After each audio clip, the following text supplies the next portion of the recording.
Hi my dear student. मैंने पिछले class में आपको रियल नंबर के कंसेप्ट बताए थे और आशा करता हूँ कि आप उसको समझ गए होंगे, कॉपी में बनाए होंगे, प्रैक्टिस कर रहे होंगे और रिवाइज भी हो रहा होगा आपका। क्योंकि अभी आपका 10th है तो प्लीज़ ध्यान दें पढ़ाई पे और चीज़ों को समझने का कोशिश करें। देखिए यहाँ पे express the each number as product of its prime factor. ठीक है ना। तो आपको express each number as product of its prime factor कैसे करेंगे। Prime factor 140 505। तो किसी भी चीज़ का प्राइम फैक्टर कैसे करना है ये आप लोग पढ़ते आ रहे हैं और आप ये देख सकते हो। जैसे ये 140 है तो इसको प्राइम फैक्टर हमने किया 2 × 2 × 5 × 7। आप इसको जो एलसीएम का जो फैक्टराइजेशन है ना उस फॉर्म में आप इसको तोड़ सकते हो। तो इसको मैंने जब तोड़ा 2 × 2 × 5 × 7 में तो ये टूटा और दो टू है तो इसको लिख सकता हूँ 2 का स्क्वायर 5 × 7। ठीक उसी तरह 507 को भी तोड़ा 5 × 7 × 11 × 13 में और ये हो गया। तो ये तो ईजी है, आपको समझ में आ रही रही होंगी। नेक्स्ट क्वेश्चन है find the LCM and HCF of the product of following pair of the integers and verify that. आपको एलसीएम एंड एचसीएफ फाइंड करना पड़ेगा दिए गए नंबर्स का और वेरीफाई करना पड़ेगा। किसमें वेरीफाई करना पड़ेगा? LCM multiply HCF is equal to product of the two numbers में इसको वेरीफाई करना पड़ेगा। जैसे क्वेश्चन यहाँ पे दिए गए हैं 26 और 91। तो सबसे पहले आप 26 को का जो फैक्टर है इन फॉर्म ऑफ एलसीएम में वो ले लो, 2 × 13 में हो जाएगा। 91 को 7 × 13 में आप ले लो। फिर 26 और 91 में मतलब इन दोनों का एचसीएफ ले लेंगे। तो एचसीएफ क्या हो जाएगा? इन दोनों का 13 हो जाएगा। और आप एचसीएफ तो जानते हो ही निकालना, एचसीएफ हम लोग कैसे निकालते हैं, है ना। एचसीएफ का मतलब ये दो जो नंबर है इन दोनों नंबर को तोड़ने पे जो फैक्टर निकले, जैसे 2 × 13 इसका फैक्टर, 7 × 13 इसका फैक्टर है। तो इन दोनों फैक्टर में जो कॉमन होगा, तो कॉमन कौन सा है? 13 × 13। तो इन दोनों का एक कॉमन यानी कि एचसीएफ आपका आ गया 13। एलसीएम क्या होता है ना, अब इन दोनों का एलसीएम क्या लेंगे? जो कॉमन आया उसको तो लिखना ही है, मीन्स 13 को भी लिखेंगे ही, और जो अनकॉमन है यानी 2 × 7 को भी लिखना है यानी कि 182। फिर इसके बाद क्या हो जाएगा? Product of the two numbers. तो product of the two numbers means 26 और 91, ये दो नंबर है, इन दोनों का प्रोडक्ट हो जाएगा 2366।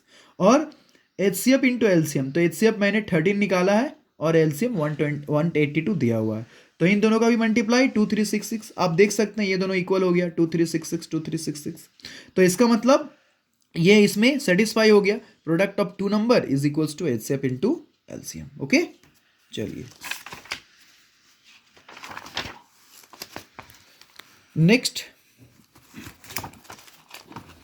उसके बाद आप यहां पे देखें एक और क्वेश्चन है यहाँ पे, find the LCM and HCF of the following integer by applying the prime factorisation method. फिर से आपको एलसीएम एचसीएफ निकालना है by the prime factorisation method से। 12 15 21 है तो सबसे पहले 12 को लेना है, इसको आप फैक्टर करेंगे तो ये आएगा, 15 को करेंगे तो ये आएगा, 21 को करेंगे तो ये आएगा। अब इन तीनों का एचसीएफ मेरे को लेना है, क्योंकि एलसीएम एचसीएफ दोनों है। तो एचसीएफ क्या हो जाएगा? कॉमन लो तीनों से, ये 3 ये 3 ये 3 यानी एचसीएफ 3। एलसीएम मैंने पिछले ही बार समझाया था कि एचसीएफ मीन्स जो तीनों में से कॉमन आता है सिर्फ उसको लेंगे और जो कॉमन नहीं है उसको नहीं लेते हैं एचसीएफ में, याद रखिएगा। और एलसीएम में कॉमन वाले को भी लेते हैं और जो अनकॉमन है उसको भी लेते हैं। यानी कि यहाँ पे आप देख सकते हैं 2 2 5 7 को भी मैंने लिया है और जो कॉमन है यानी कि 3 को भी मैंने लिया है। टोटल 420 हो जाएगा, 420। ठीक है, हो गया। अब देखिए क्वेश्चन नंबर 4, गिवन डैट, यहाँ पे दिया हुआ है गिवन डैट। एक और क्वेश्चन है गिवन डैट एचसीएफ ऑफ 306 657 का वैल्यू 9 है। आपको फाइंड करना एलसीएम ऑफ 306 इंटू 657 का वैल्यू क्या होगा। देन माय डियर स्टूडेंट, हम लोग फिर से वही फार्मूला अप्लाई करेंगे। We know that LCM into HCF is equals to product of two number. तो यहाँ जो आप देख रहे हो ना एलसीएम, ये फाइंड आउट करना है। एलसीएम ऑफ टू नंबर 306 657 का वैल्यू निकालना है। तो इसको आप रेस्ट लिख दो ऐसा ही, मल्टीप्लाई एचसीएफ, एचसीएफ का वैल्यू गिवन है 9, तो यहाँ पे आप 9 लिख दो। ये तो दिया ही हुआ है, प्रोडक्ट ऑफ टू नंबर का वैल्यू 306 मल्टीप्लाई 657। तो एलसीएम इज इक्वल्स टू क्या हो जाएगा? ये मल्टीप्लाई यहाँ पे आके डिवाइड हो गया। देन आफ्टर इसका कैलकुलेशन क्या हुआ total? LCM is equals to 22338, यानी एलसीएम ऑफ 306 657 का वैल्यू 2238 निकलेगा। 22,338 आपके आंसर आएंगे। चलिए नेक्स्ट है explain why 7 multiply 11 multiply 13 and plus 13 and 7 multiply 6 multiply 4 multiply 5 multiply 4 multiply 3 multiply 2 multiply 1 plus 5 are composite number. आपको ये दिख क्यों आपसे पूछ रहा है कि बताएं 7 11 13 प्लस 13 और 7 6 5 4 3 2 1 प्लस 5 एक कंपोजिट नंबर क्यों है, ये आपसे पूछा जा रहा है। तो भाई क्यों है, अब हम आपको ये समझाते हैं। सबसे पहले तो आप ये समझ जाओ कि कंपोजिट नंबर और प्राइम नंबर होता क्या है। जब तक आप ये नहीं समझोगे तब तक आपसे ये बनेगा नहीं। आई होप सो आपने क्लास 8 9 में पढ़ा ही होगा prime number, composite number, odd number, ये सब तो आप पढ़े ही होंगे। फिर भी एक बार मैं आपको याद दिला दे रहा हूँ। तो number are two types, number के टू टाइप्स होते हैं, एक प्राइम होते हैं, एक कंपोजिट होते हैं।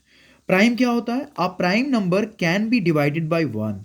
जो प्राइम होता है ना वो can be divided by one and only itself. मतलब प्राइम नंबर उस नंबर को हम लोग कैसे, जो सिर्फ डिवाइड होता है सिर्फ एक से ही, can be divided by one. आप देख रहे हो can be divided by one and itself, जो एक ही से डिवाइड होगा खुद से होगा और किसी से नहीं होगा, इट सेल्फ यानी खुद से। वेयर एज जबकि कंपोजिट नंबर जो है have factor other then one, वो फैक्टर हो सकता है एक या एक से ज़्यादा और खुद से भी, उसको हम लोग कंपोजिट नंबर कहेंगे। तो यहाँ पे आप देख सकते हो। अब इसको बनाने का तरीका क्या है, it can be observe that. यहाँ पे हम लोगों ने क्या ऑब्जर्व किया कि 7 into 13 into 7 into 11 into 13 plus 13। अब आप देखो डियर स्टूडेंट, यहाँ से आप 13 को कॉमन निकाल सकते हो ना, 7 11 13 है और प्लस 13 है, तो इन दोनों में कॉमन क्या है, 13 है। तो मैंने यहाँ पे 13 को कॉमन ले लिया।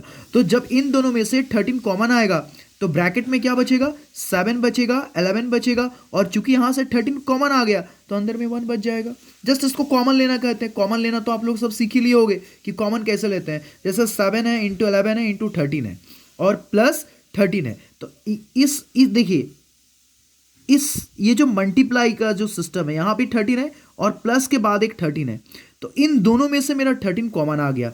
तो ब्रैकेट में क्या बचेगा, 7 इंटू 11, चूंकि यहां से तो 13 बाहर आ गया है ना, तो 7 इंटू 11 बचेगा। बीच में प्लस है, प्लस दे दिया, चूंकि यहां से 13 आपने कॉमन ले लिया तो अंदर 1 बचेगा।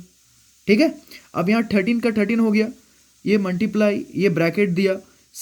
अच्छा, according to rule of BODMAS, BODMAS में बॉडमास में हम लोग सबसे पहले ब्रैकेट का वर्क करते हैं। इसलिए देखिए ब्रैकेट का काम हो रहा है और एडिशन से पहले मल्टीप्लीकेशन का काम होता है, इसलिए मैंने पहले मल्टीप्लाई किया।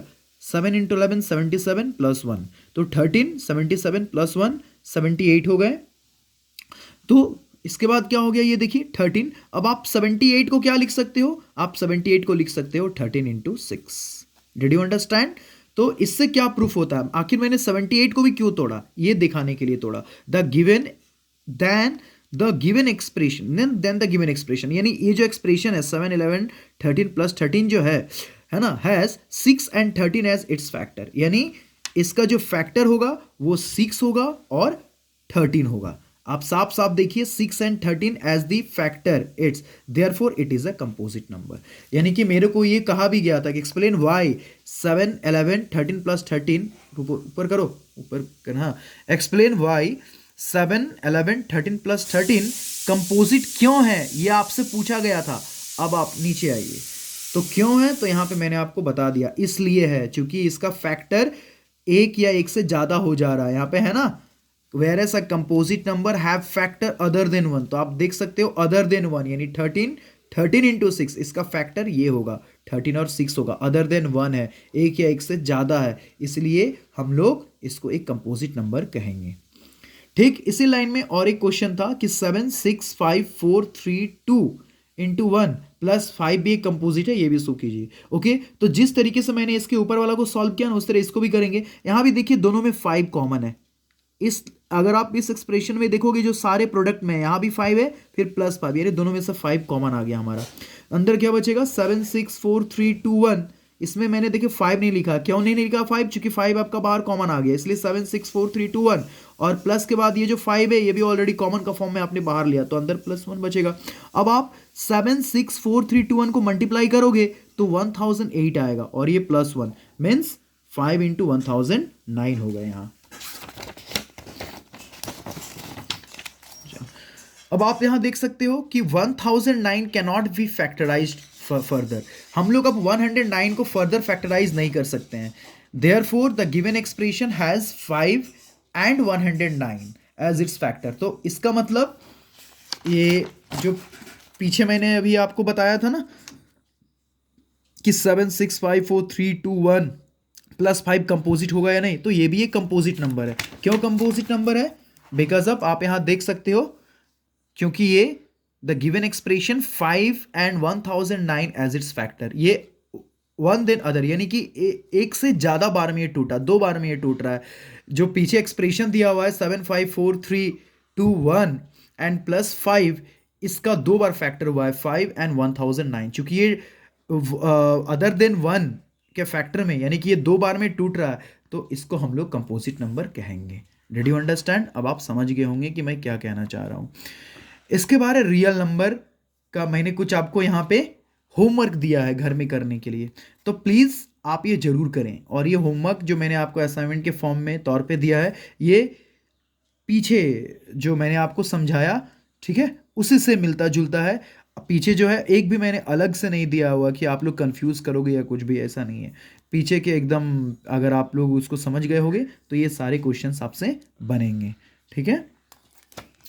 और यहाँ पे और एक है, check whether 6 to the power n can end with the digit 0 for any natural number n। Check whether 6 to the power n can end with the digit 0 for any natural number n। Please इसको भी solve करने का कोशिश कीजिएगा आप, बहुत important question है। और पीछे जो कंसेप्ट हमारा दिया गया है उसी से मिलता जुलता है, तो प्लीज़ आप इसको कोशिश कीजिएगा, ठीक है। और यहाँ पे और एक क्वेश्चन है, ये सारे चीज़ें जो मैंने आपको दिए हैं वो पीछे का कंसेप्ट से, जो पीछे मेरा कंसेप्ट बताया हुआ रियल नंबर, अगर आप उसको एक बार और पढ़ेंगे अच्छे से तो ये सारे क्वेश्चंस आपसे बनेंगे। ये क्वेश्चन को आप एलसीएम या फिर एचसीएफ के यूज से बना सकते हो। Okay okay my dear student, thank you very much. आप कोशिश करें इसको बनाने का और टेक केयर।